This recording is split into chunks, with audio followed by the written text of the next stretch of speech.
नमस्कार दोस्तों, मैं राज एक बार फिर से आपका स्वागत करना चाहता हूँ अपने YouTube चैनल पे स्पोकन इंग्लिश क्लासेस बाय राज सर।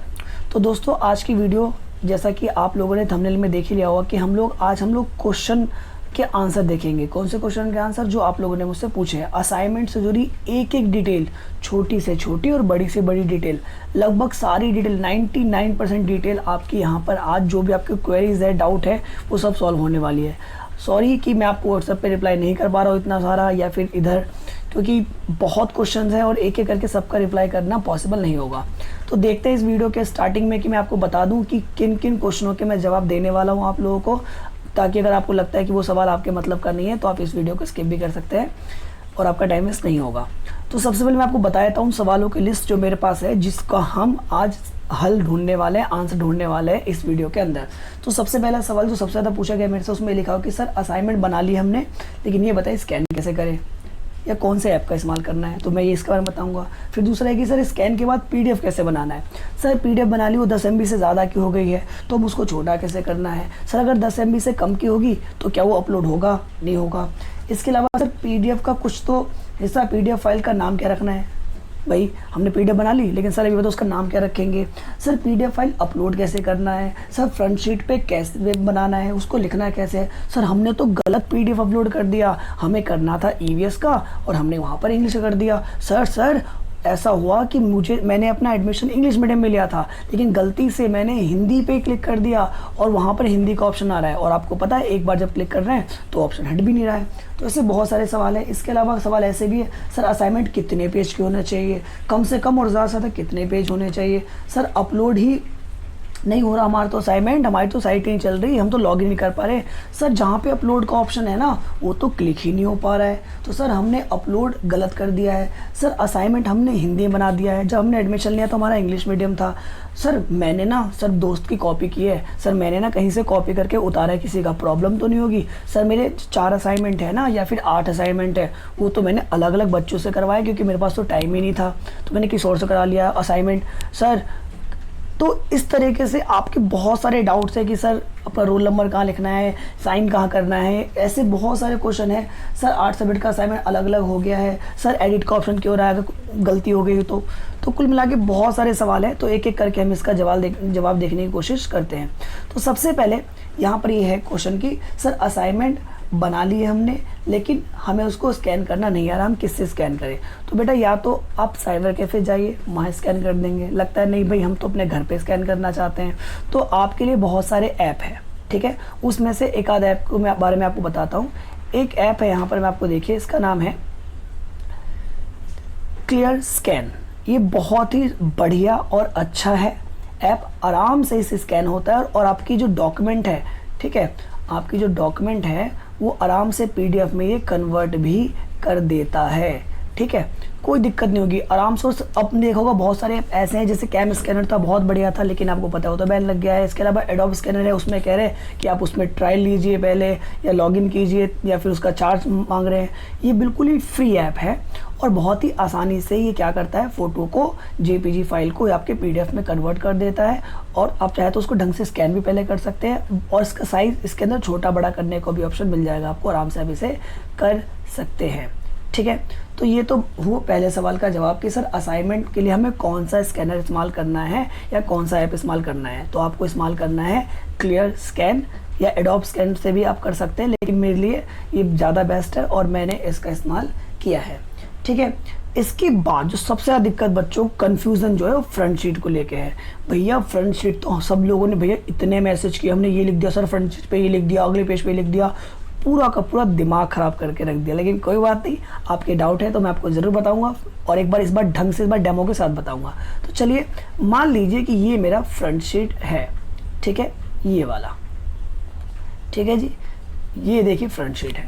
तो जाहिर सी बात है, कुछ बच्चों का डाउट ये था कि सर हम फ्रंट शीट हमने अलग से बनाया है। तो बेटा जी अलग से बनाने की इसमें कोई भी ज़रूरत नहीं है। आप फ्रंट शीट अलग से बना क्यों रहे, जब आपके पास ऑप्शन है यहाँ पर, इसी में उसमें बोला गया कि फ्रंट शीट के अंदर ही आपको नीचे से आंसर स्टार्ट करना है। मान लीजिए किसी सब्जेक्ट का असाइनमेंट है, तो हमने करना क्या है, अब ये वाला हिस्सा है आप इधर भी लिख सकते हैं, इस वाले हिस्से को इधर भी लिख सकते हैं, कोई इशू नहीं है। लेकिन डिटेल क्या क्या देनी है हमें, उस बात का आपको बहुत ज़्यादा ध्यान रखना पड़ेगा, ठीक है। तो डिटेल में देखते हैं सबसे पहले क्या है। तो भैया डिटेल देखते हैं यहाँ पर, ठीक बा, आओ भैया आओ। तो डिटेल में क्या है, सबसे पहले आपको लिखना है SOL, आप पहले आप नाम लिखेंगे, क्या लिखेंगे, नाम, ठीक है। उसके बाद exam roll number, SOL roll number, ये 3 चीज़ ना हर पेज पे आनी है, जितने पेज है। आप चाहे तो इसको इधर लिख दीजिए या इधर लिख दीजिए, कोई फ़र्क नहीं पड़ता है, लेकिन ये जो 3 चीज़ें हैं, नाम, एग्ज़ाम रोल नंबर और SOL रोल नंबर, ये सभी पेज पे आएगी और फ्रंट पेज पे भी आएगी। फ्रंट पेज पे कुछ चीज़ें एक्स्ट्रा भी आएंगी, वो कौन कौन सी है, जैसे मान लीजिए मैंने एग्ज़ाम रोल नंबर यहाँ लिख दिया है, तो यहाँ आप लिख भी सकते नहीं भी, कोई टेंशन नहीं है, आप आराम से जैसा आपने बनाया बस डिटेल पूरी होनी चाहिए इस पर। तो यहाँ पर SOL रोल नंबर आ गया, एग्ज़ाम रोल नंबर आ गया, सब्जेक्ट का नाम आ गया, सब्जेक्ट का कोड आ गया। भाई हमारा सब्जेक्ट का कोड तो हमें पता नहीं सेकेंड ईयर का, तो सेकेंड ईयर का सब्जेक्ट कोड अलग है, एग्ज़ाम कोड अलग है, लेकिन जो फर्स्ट ईयर के बच्चे हैं, जो फर्स्ट ईयर के बच्चे हैं उनके लिए जो उनका सब्जेक्ट कोड है वही एग्ज़ाम कोड भी है, ठीक है। अब आपको लगता है कि सर ये इधर नहीं, हमने तो यहाँ लिख दिया है, मान लीजिए भैया हमने नाम यहाँ लिखा है, एग्ज़ाम नाम यहाँ लिखा है, एग्ज़ाम रोल नंबर यहाँ लिखा है, SOL यहाँ लिखा है, और भैया हमने ना सब्जेक्ट भी यहाँ लिख दिया है, सब्जेक्ट का नाम, ठीक है, और सर हमने सब्जेक्ट कोड भी हमने यहाँ लिख दिया है, तो भैया तब भी कोई बात नहीं है, कोई दिक्कत नहीं है। आप ये सारी चीज़ें आप क्या कर सकते हैं, आप इधर भी लिख सकते हैं। ये 3, जैसे मान लो ये 3 चीज़ें हैं, तो चौथी की जो ये है ये आप यहाँ लिख दीजिए और 5वीं वाली भी यहाँ लिख सकते हैं, ठीक है, कोई इशू नहीं है। लेकिन याद रखिए ये जो 3 चीज़ें हैं ये सब पेज पे आ गई। अच्छा ठीक, ये तो हो गया डिटेल, हो गया कि सर नाम कहाँ लिखना है, एग्ज़ाम रोल नंबर कहाँ लिखना है। इसके अलावा पेज नंबर, तो पेज नंबर यहाँ लिख दिया। कुछ बच्चों ने क्या करा है, जैसे गाइडलाइन में होता है कि साइन आपको नीचे करना है, ये रहा, तो जो भी आपका पेज होगा उसके नीचे यहाँ पे ऑप्शन है, ऑप्शन का मतलब आप लिख भी सकते हैं अलग से साइन, और उसके बाद सिग्नेचर कर सकते हैं, सभी पेजों पे होने वाला है। यानी कि आपको पेज नंबर यहाँ लिखना है, पेज नंबर यहाँ लिखना है, और आपको क्या करना है, साइन करना है, इस पेज के नीचे साइन करना है। लेकिन मान लीजिए गलती से क्या हुआ कि कुछ लोगों ने क्या करा, साइन भी यहीं कर दिया, यानी सिग्नेचर भी उन्होंने यहीं कर दिए, ऊपर कर दिया। भाई कोई दिक्कत नहीं है, टेंशन क्यों ले रहे हैं आप लोग, इतना परेशान हैं आप लोग। असाइनमेंट बस लिया जा रहा है एक फॉर्मेलिटी के लिए, ठीक है। आपकी थोड़ी बहुत जो गलतियां होंगी वो कोई मायने नहीं रखती, आप पास होंगे और अच्छे नंबर भी आएंगे आपको, तो टेंशन मत लीजिए। डिटेल बस सारी होनी चाहिए, बस ये ऊपर नीचे हो जाए, साइड में हो जाए तो कोई फ़र्क नहीं पड़ता, ठीक है। ये फर्स्ट पे समझ में आया। अब मान लीजिए सेकेंड पेज हम कैसे कर रहे हैं, तो ये देखिए, तो हमारे पास ये एक सेकेंड पेज है इसी का। तो मैंने क्या करा है, यहाँ पर ध्यान से देखेंगे हम इसमें, तो मैंने क्या करा है जी, ये सेकेंड पेज जो है हमने सबसे पहले सेकेंड पेज का नंबर यहाँ पे डाल दिया, ठीक है, ये रहा। तो हमने क्या कर दिया, यहाँ पे सेकेंड पेज का पेज नंबर डाल दिया, और देखिए नाम, एग्ज़ाम रोल नंबर और SOL रोल नंबर, ये 3 चीज़ ना आपको सभी पेजों पे लिखनी है, बाकी सब डिटेल नहीं लिखनी है, सभी पेजों पे लिखनी है, ठीक है। फिर अब सवाल ये आता है कि भैया हमें पता है कि हमारे हर एक असाइनमेंट में 2 क्वेश्चन है, ठीक है, यानी 4 में से 2 करने हैं हमें। अगर पहला क्वेश्चन हमारा, मान लीजिए कि हमारा पहला क्वेश्चन जो है जी हमारा यहीं पे ख़त्म हो गया आधे पेज पे, अब आधे में क्या हम दूसरा क्वेश्चन स्टार्ट करें, तो नहीं। जब भी आपका एक क्वेश्चन खत्म होता है, भले उसमें आधा पेज हो या आपने अगर उस पेज का थोड़ा सा भी हिस्सा इस्तेमाल किया है और पूरा पेज खाली बचा हुआ है, तब भी आपको अगले पेज का इस्तेमाल करना है, ठीक है जी, ये समझ में आया। अच्छा, तो अगला सवाल ये था कि भैया PDF जो है वो 10 MB सी, जो आपने कहा था कि 10 MB में ही बनानी है, क्या उससे कम चलेगी? बिल्कुल चलेगी। अगर आपका PDF, जैसे मान लीजिए इसको हम क्या करना है, स्कैन करना है, तो मैंने बताया कौन सा आपको ऐप इस्तेमाल करना है। तो क्या भैया हमारा जो PDF है, तो हम क्या उसको कम MB में मतलब अपलोड कर सकते हैं? बिल्कुल कर सकते हैं। आप 10 MB की जगह, ठीक है, आप 4 से काम चलाइए, 3 से, 2 से, 8 से, जितना आपके जितने में आ रहा है वो उतने में बन जाएगा, कोई दिक्कत नहीं है। अब भैया अब ये बताइए, चलो ठीक है कि 10 MB से कम अपलोड कर सकते हैं, अगर मान लो ये 10 MB से ज़्यादा हो गई तो ठीक है जी, मान लिया, मान लो 20 MB की हो गई, तो मैंने क्या कहा, ऐप में या साइबर कैफ़े में जाकर आप ये ना जो साइज होता है PDF का, ये फ़ोटो की क्वालिटी के हिसाब से कम ज़्यादा हो जाती है, यानी 20 MB वाली जो है वो 10 MB में भी कन्वर्ट की जा सकती है। ये बस आपको करने आना चाहिए या आप किससे करवा लें, हो ज़रूर जाएगा, तो इसकी टेंशन आप मत लीजिएगा, ठीक है। अब कुछ लोगों का सवाल ये कि भैया जैसे हमारा ना ये ब्लैक एंड वाइट हो गया, और कुछ का ये था कि भैया हमारा ब्लैक एंड वाइट नहीं, हमारा ये बिल्कुल, देखो अब देखा होगा आपने, ये देख रहा होगा आपको, ब्लैक एंड वाइट है और ये हमारा बिल्कुल कलर है। भैया हम कैसे अपलोड करें, क्योंकि जब हम स्कैन करते हैं तो उसका कलर चेंज हो जाता है। क्या हम कलर में कर सकते हैं? क्या हम इस वाले कलर में कर सकते हैं? मैं दिखाता हूँ आपको, मान लीजिए ऐसे है ये, कि भैया हम ये कलर में कर सकते हैं या ब्लैक एंड वाइट में कर सकते हैं, भैया जैसे मर्जी कर सकते हैं आप इसको, बस ये अक्षर अच्छे से दिखने चाहिए, साफ साफ दिखने चाहिए एग्जामिनर को, ताकि वो इसके बारे में समझ पाए। तो अब आप चाहे तो स्कैन करेंगे तो आप ऐसे भी ऑप्शन में रख सकते हैं, या जो ओरिजिनल है आपका वैसे रख सकते हैं, कोई दिक्कत, ठीक है। तो कुछ भी कर सकते हैं, मर्जी आपकी है। और A4 साइज का शीट इस्तेमाल करना आपको पता ही है, A4 साइज की शीट, और वो प्लेन भी हो सकती है, और जैसे ये इसमें मैंने बना रखा है, आपने देखा है जो लाइन वाली है, तो ये लाइन वाली भी हो सकती है, कोई दिक्कत नहीं है। सब लोगों ने असाइनमेंट अपडेट किया है और आप भी अपना कर सकते हैं। चलो भाई, भैया ये तो हो गया, चलो मान लीजिए हमने स्कैन भी कर लिया या कलर या ब्लैक एंड वाइट में कर लिया, ठीक है, इसकी दिक्कत भी खत्म, हमने PDF बना लिया। लेकिन भैया अब दिक्कत ये है कि हमारा ना असाइनमेंट जो है, अब ये बताइए कितने पेज में बना है, पॉलिटिकल कितने बनाना है, इसके कितने बनाना है। तो पहली बात तो ये कि आप जब भी आपके पास कोई क्वेश्चन आता है, ठीक है, जब भी अब मान लीजिए कि मेरे पास मान लीजिए कि मेरे पास EVS का है, ठीक है, तो EVS में या कई जो हमारे सब्जेक्ट है, जब इसको आप डाउनलोड करते हैं तो आपके पास क्वेश्चन पेपर आता है। तो क्वेश्चन पेपर जो कुछ ऐसे होते हैं, जैसे मान लो हिस्ट्री का है, उसमें साफ साफ लिखा हुआ है कि नॉट मोर देन 1000 वर्ड्स, ठीक है। इंग्लिश का है, उसमें लिखा हुआ है नॉट मोर देन 500 वर्ड्स। तो अगर जिसमें लिमिट है तो उसको तो आप लिमिट के हिसाब से ही करेंगे। अब मान लीजिए पहला क्वेश्चन इंग्लिश का है 500 वर्ड में, तो किसी की जो खोल खोल के लिखता है या फिर बड़ा बड़ा करके लिखता है, तो गैप दे के लिखता है, तो उसका तो भैया ज़्यादा पेज में होगा। आपका कम कम लिखते हैं, आप छोटे छोटे लिखते हैं, तो आपका 3-4 पेज में हो जाएगा। पेज से मायने नहीं रखते हैं। अगर किसी सब्जेक्ट में ये लिखा हुआ है कि वो 500 वर्ड्स का है या 1000 वर्ड्स का है, तो आपको उतने में लिखना है। उसमें लिखा है नॉट मोर देन, यानी 1000 से ज़्यादा लिखना है। अब 1000 से कम लिखेंगे थोड़ा तो चल जाएगा। मान लिया 500 वर्ड का है तो 480, 490, 450 के आसपास भी चल जाएगा। वो 500 से ज़्यादा का नहीं होना चाहिए। ऐसी जिसमें 1000 वर्ड की लिमिट है, वो 1000 से ज़्यादा का नहीं होना चाहिए। लेकिन आप लोग क्या करते हैं कि नहीं भाई, अच्छा भैया ये बताओ कि जिसमें, चलो लिमिट की बात हो गई, लेकिन अगर ऐसे भी मेरे पास क्वेश्चन है जिसमें लिखा हुआ है कि अगर जिसमें लिमिट ही नहीं है, मान लीजिए कि हिंदी का है या किसी और सब्जेक्ट का है, पॉलिटिकल का, उसमें लिमिट ही नहीं है भैया, हम कैसे करें कि हम मतलब हम उसमें नंबर हमारे अच्छे आ जाए, हमारा वो असाइनमेंट हो भी जाए, तो कम से कम आप 6-7 पेज तो लिखिएगा कम से कम। अगर थोड़ा टाइम है तो आप 7-8 पेज भी लिख सकते हैं, ठीक है। तो 8-9 पेज बहुत होते हैं यार एक क्वेश्चन के लिए, 50 नंबर के क्वेश्चन के लिए कोई दिक्कत नहीं है, ठीक है, क्योंकि इसमें वर्ड लिमिट नहीं लिखी हुई है। तो आप उसको अपने हिसाब से कर सकते हैं, टेंशन लेने वाली बात नहीं है। अगर आपने 8 पेज में बना दिया है, 10 पेज में बना दिया है, या एक क्वेश्चन 15 पेज में बना दिया है, 2 क्वेश्चन को 30 पेज लग गए, 20 लग गए, कुछ भी लग गए, याद रखिए कम से कम आपके 15-16 पेज के आसपास एवरेज में होना चाहिए एक असाइनमेंट का। अगर थोड़ा ज़्यादा हो गया है या 1-2 पेज कम रह गए तो टेंशन लेने की कोई बात नहीं है, ठीक है। तो ये क्वेश्चन था बच्चों का कि असाइनमेंट कितने पेज का बनाना है। तो कम से कम मैंने बता दिया, कम से कम आपको 6-7 पेज का बनाना है एक क्वेश्चन, यानी एक असाइनमेंट आपका करीब 14 पेज का हो गया। ज़्यादा से ज़्यादा 20, 25, 30 भी बना सकते हैं, कोई दिक्कत नहीं है। फिर सवाल ये आता है बच्चों का कि सर अपलोड ही नहीं हो रहा है। जैसे मैं आपको बता दूं, जैसे मान लीजिए कि कोई स्टूडेंट है, वो अपलोड करने के लिए गया, ठीक है, तो सबसे पहले क्या करेगा वो, तो सबसे पहले तो यहाँ पर वो क्या करेगा, जैसे इसको लॉगिन करेगा। अच्छा भैया हमें तो एक और चलो क्वेश्चन, भैया हमें तो लॉगिन करना ही नहीं आता, लॉगिन करना तो बता दो, क्योंकि हमारी तो साइट नहीं चली, लॉगिन नहीं हो रही। मैं आपको डिस्क्रिप्शन में लिंक दे दूंगा, अब वहाँ से लॉगिन करेंगे तुरंत वो होगा, वैसे साइट चलेगी, कोई दिक्कत नहीं है। तो अब क्या करते हैं कि अब जो बच्चे नए बच्चे मैं उनके लिए बता दूँ, आप लोगों को तो वैसे आता होगा कैसे करना है। तो आपको सिंपल सी बात पता है कि सबसे पहले आपको क्या करना है, SOL की वेबसाइट पर जाना होता है, ठीक है। तो ये रहा जी SOL की वेबसाइट। करना ये है कि सबसे पहले हमें इस वाले लिंक पे क्लिक करना है, ठीक है, जहाँ पे लिखा हुआ है असाइनमेंट विद इवोल्यूशन 2020।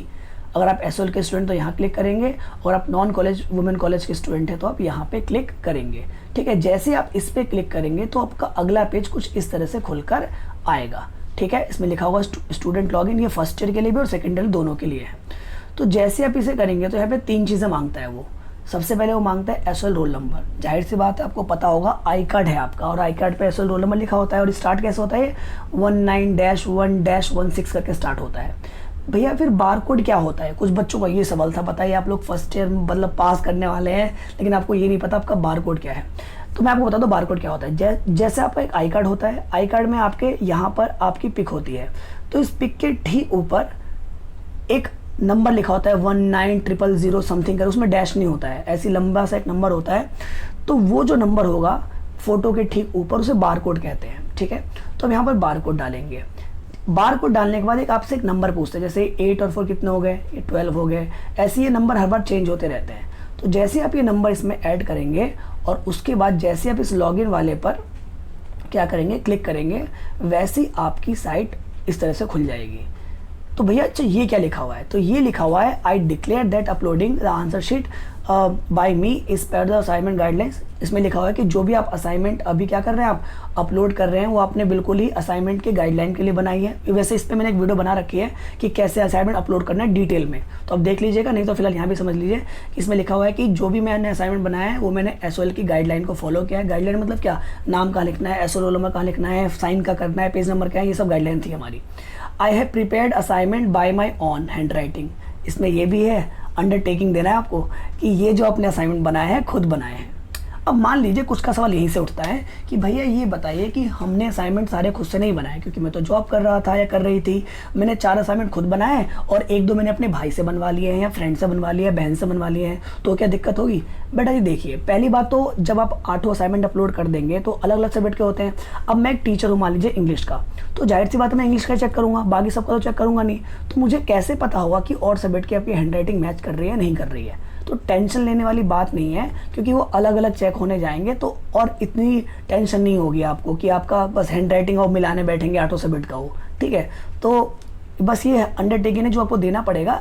लेकिन अगर आपने वैसे तो खुद ही बनाना चाहिए हमें, हम टाइम है हम खुद बनाएंगे क्योंकि हमें मार्क्स मिलने हैं इसके, हम खुद अपनी मेहनत से बनाएंगे। लेकिन बाई चांस अगर किसी वजह से हम नहीं बना पाए, अब गांव में है, लॉकडाउन में फंस गए हैं, फिर आपने यहाँ पे किसी को बोल दिया है जो आपका जानने वाला था, उसने आपके लिए असाइनमेंट बनाया है, तो उसको क्या करेगा, तो अपनी हैंड राइटिंग में होगी। तो आपको क्या करना है कि आप किसी भी हैंड राइटिंग में अपलोड कर सकते हैं, दिक्कत वाली बात नहीं है। इसमें फिर आगे लिखा हुआ है इन केस, इसमें लिखा हुआ है कि I did not use any unfair means, यानी मैंने कोई गलत तरीके से असाइनमेंट नहीं बनवाया है। In case any unfair means is found, अगर गलती से कुछ उन्हें मिलता है ऐसा कि आपने कुछ गलत किया है, किसी और तरीके से बनवाया है, तो जो भी आपको SOL ठीक है डिसीजन लेगा उसको आपको फॉलो करना पड़ेगा। तो ये कुछ नहीं, बस ये एक फॉर्मेलिटी है। जब इसे है ना यहाँ पर आप करेंगे आई एग्री, जैसे आप इसे आई एग्री करेंगे, क्लिक करेंगे इस पर, उसके बाद फिर आपका कुछ इस तरीके से ये खुलकर आ जाएगा, ये आपका डैशबोर्ड खुल के आ जाएगा, ठीक है जी। तो डैशबोर्ड से आपको पता है कि यहाँ से आपने अपना हॉल टिकट यानी कि एडमिशन टिकट डाउनलोड पहले कर लिया था, ठीक है। यहाँ पर ये हमेशा काउंटडाउन दिखाता है कि आपको कितने दिन रह गए असाइनमेंट को जमा करने में। अब 6 दिन रह गए होंगे अब आपके पास सब, क्योंकि सबको 10 तारीख तक जमा करना है। तो क्या होगा कि भैया अब हम क्या करते हैं कि जैसे मान लो मुझे ना इसमें एक और चीज़ डिटेल लिखी उसे समझा देता हूँ मैं आपको। इसमें लिखा हुआ है कि please upload your answer sheet carefully, you will not have another chance, ठीक है। इन्होंने साफ साफ बोल रखा है कि अभी कोई दूसरा मौका नहीं मिलेगा। मान लीजिए कि जैसे मुझे ना एक असाइनमेंट अपलोड करना है अभी, ठीक है, मुझे EVS का असाइनमेंट अपलोड करना है, ओके। अगर मुझे EVS का असाइनमेंट अपलोड करना है, ठीक है, तो मैंने इस पर क्लिक क्या कर दिया, इंग्लिश। ओ भैया तो गलती हो गई, मैंने तो EVS का एनवायरमेंटल साइंस का हिंदी बनाया था। तो अभी जो है ऐसा कोई ऑप्शन नहीं आता कि आप इस वाले हिंदी को चेंज करके दोबारा इंग्लिश पे ऐसे टिक लगा सके। तो इसलिए ये लोग कह रहे हैं कि भैया आप जो भी असाइनमेंट बना रहे हैं उसे केयरफुली बनाइए और बिल्कुल एक बार में उसे अपलोड कीजिए, गलती की कोई गुंजाइश। लेकिन आपको पता है हम तो भारतीय हैं ठीक है, हम नहीं गलती करेंगे, हमारा साइबर कैफे वाला कर देगा, हमारा फ़ोन कर देगा कोई हमें, क्योंकि यहाँ पे हम जाके फाइल सेलेक्ट करते हैं तो अपने आप ऑप्शन खुलता है। तो गलती हो जाती है, तो फिर क्या करना है। खैर पहले ये देखते हैं कि हमें अपलोड कैसे करना है। कुछ बच्चों में ये बता दूँ जिन्होंने पहले वाली वीडियो नहीं देखी है। तो सबसे पहले क्या करना है कि यहाँ पर हमें जो भी सब्जेक्ट का हमें असाइनमेंट अपलोड करना है, फिलहाल मैं EVS की बात कर रहा हूँ, मान ली EVS है ये, EVS से मैंने सेलेक्ट क्या कर दिया, इंग्लिश मीडियम, ठीक है। अब यहाँ पर आता है अपलोड, ठीक है, और उससे पहले आता है चूज़ फाइल। तो आपको क्या करना है, चूज़ फाइल पे क्लिक करना है। जैसे ही आप चूज़ फाइल पे क्लिक करेंगे, ठीक है, तो एक ऑप्शन खुल के आ जाता है वहाँ पर, ठीक है। तो आप के पास बहुत सारे ऑप्शन होते हैं कि आप डायरेक्ट फ़ोटो खींचेंगे या आपके पास कोई डॉक्यूमेंट वाला ऑप्शन होता है। तो ऐसे ना 3-4 ऑप्शन आएंगे। तो वहाँ पर जो डॉक्यूमेंट वाला ऑप्शन होगा, ठीक है, फाइल वाला, डॉक्यूमेंट नहीं तो वहाँ पे लिखा होगा फाइल, ठीक है, क्योंकि ये सारी चीज़ फाइल में अपलोड होती है। तो PDF का भी ऑप्शन वहाँ पे दिखाएगा। तो PDF में जो फाइल वाला ऑप्शन है जैसे वो क्लिक करेंगे तो अपने जो असाइनमेंट आपके फ़ोन में होंगे या लैपी में होंगे, जहाँ भी होंगे, तो शो कर जाएगा। उस पर जैसे क्लिक करेंगे यहाँ पे अपलोड होना स्टार्ट हो जाएगा। अब कुछ बच्चों का सवाल कि भैया हमारा तो हमने यहाँ पे बार बार क्लिक करके देख लिया, हमारा तो हो ही नहीं रहा है। तो बेटा जी, जैसा कि आपको पता है, बहुत सारे बच्चे ड्यू में एक साथ अपलोडिंग में लगे होंगे और बहुत सारे बच्चे हैं, तो इसलिए साइट तो तुम्हें पता है ड्यू की हर बार दिक्कत करती है। तो इसलिए अभी नहीं हो रहा, लेकिन एक आध दिन में प्रॉब्लम सोल्व हो जाएगी। और अच्छी खुशखबरी ये भी है कि अगर गलती से कुछ अपलोड हो गया है तो 1 दिन में, 2 दिन में, 3 दिन में आपको एडिट का ऑप्शन मिलेगा, आप उसे करेक्शन कर सकते हैं। अभी कंफर्म नहीं कह रहा हूँ, लेकिन 99% चांस है कि वो ऑप्शन मिलेगा आपको, और वो भी ऑप्शन बहुत जल्दी मिलने वाला है आपको। ठीक है, तो आप ये अपलोड कर देंगे तो टेंशन मत लीजिए कि भैया अभी तो अपलोड हो गया, तो अगर एक गलत हो गया ना, कोई दिक्कत नहीं, उसे छोड़िए ना, आपके पास और भी तो सबमिट है, फिलहाल उसे अपलोड करना स्टार्ट रखिए। तो इस तरीके से घबराना नहीं बिल्कुल भी कि हमारे गलत हो गया, बाकी कैसे होगा। अपलोड हो गया गलत, बाकी के लिए ऑप्शन आएगा। और एक और चीज़, जैसे यहाँ पे साफ साफ दिखा रहा है कि एंड डेट जो है यहाँ पर, ठीक है, जो एंड डेट है वो 11 तारीख है। ठीक है, जैसे यहाँ पर और भी देख सकते हैं, जो पिछला वाला था यहाँ पर जो एंड डेट दिखा रहे हैं वो भी 11 तारीख दिखा रहा है, यानी 10 तारीख तो अपलोड करना है। लेकिन आपको पता है अभी से साइट प्रॉब्लम कर रही है, तो आगे पता नहीं साइट और भी ज़्यादा प्रॉब्लम करेगी। तो ये होगा क्या फिर क्या होगा कि 5 दिन या 6 दिन या 4 दिन आपको एक्स्ट्रा ड्यू दे सकती है हर बार की तरह। हर बार ड्यू होती है कि जो ड्यू डेट होती है उससे एक्स्ट्रा टाइम दिया जाता है, 2-4 दिन। तो ठीक है, तो ये भी चांसेस है कि आपको 2-4 दिन और एक्स्ट्रा मिलेंगे। तो घबराइएगा मत, असाइनमेंट बनाइए और उसे अपलोड भी आप कर सकते हैं। ठीक है, तो ये सब बहुत सारी क्वेरीज थी आपकी। तो आपने फिर ये भी पूछा होगा मुझसे, जो बच्चों ने बताया था मुझे कि भैया हम कॉपी करके किया है हमने, मान लीजिए मैंने अपने फ्रेंड का कॉपी किया है और उसने अपने फ्रेंड का कॉपी किया था, उसने किसी और कॉपी किया था। तो मान लीजिए कि सब लोगों ने कॉपी किया, तो भैया आप बोलोगे भैया तो 5 लोगों के असाइनमेंट एक जैसे हो गए, 10 के एक जैसे हो गए। भैया जी, अगर 100 लोगों के असाइनमेंट भी एक जैसे हो जाते हैं तब भी कुछ भी ज़्यादा फर्क नहीं पड़ेगा।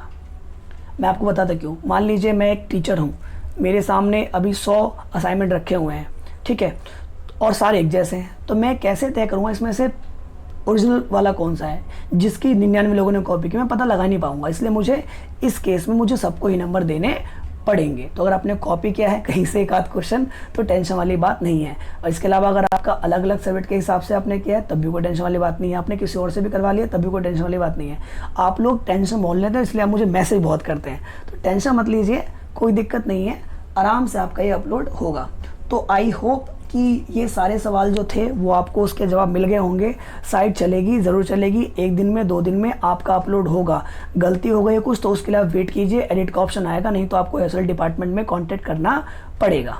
ठीक है, तो ये सब डिटेल थी। आई होप आपको वीडियो अच्छी लगी होगी ज़रूर। तो अगर आपको वीडियो अच्छी लगी तो प्लीज़ उसे लाइक कीजिए, शेयर कीजिए, क्योंकि बहुत ही ज़्यादा इंपॉर्टेंट जानकारी है और बच्चे आपका बहुत दिमाग ख़राब कर रहे होंगे, आपके फ्रेंड वगैरह फ़ोन कर रहे होंगे।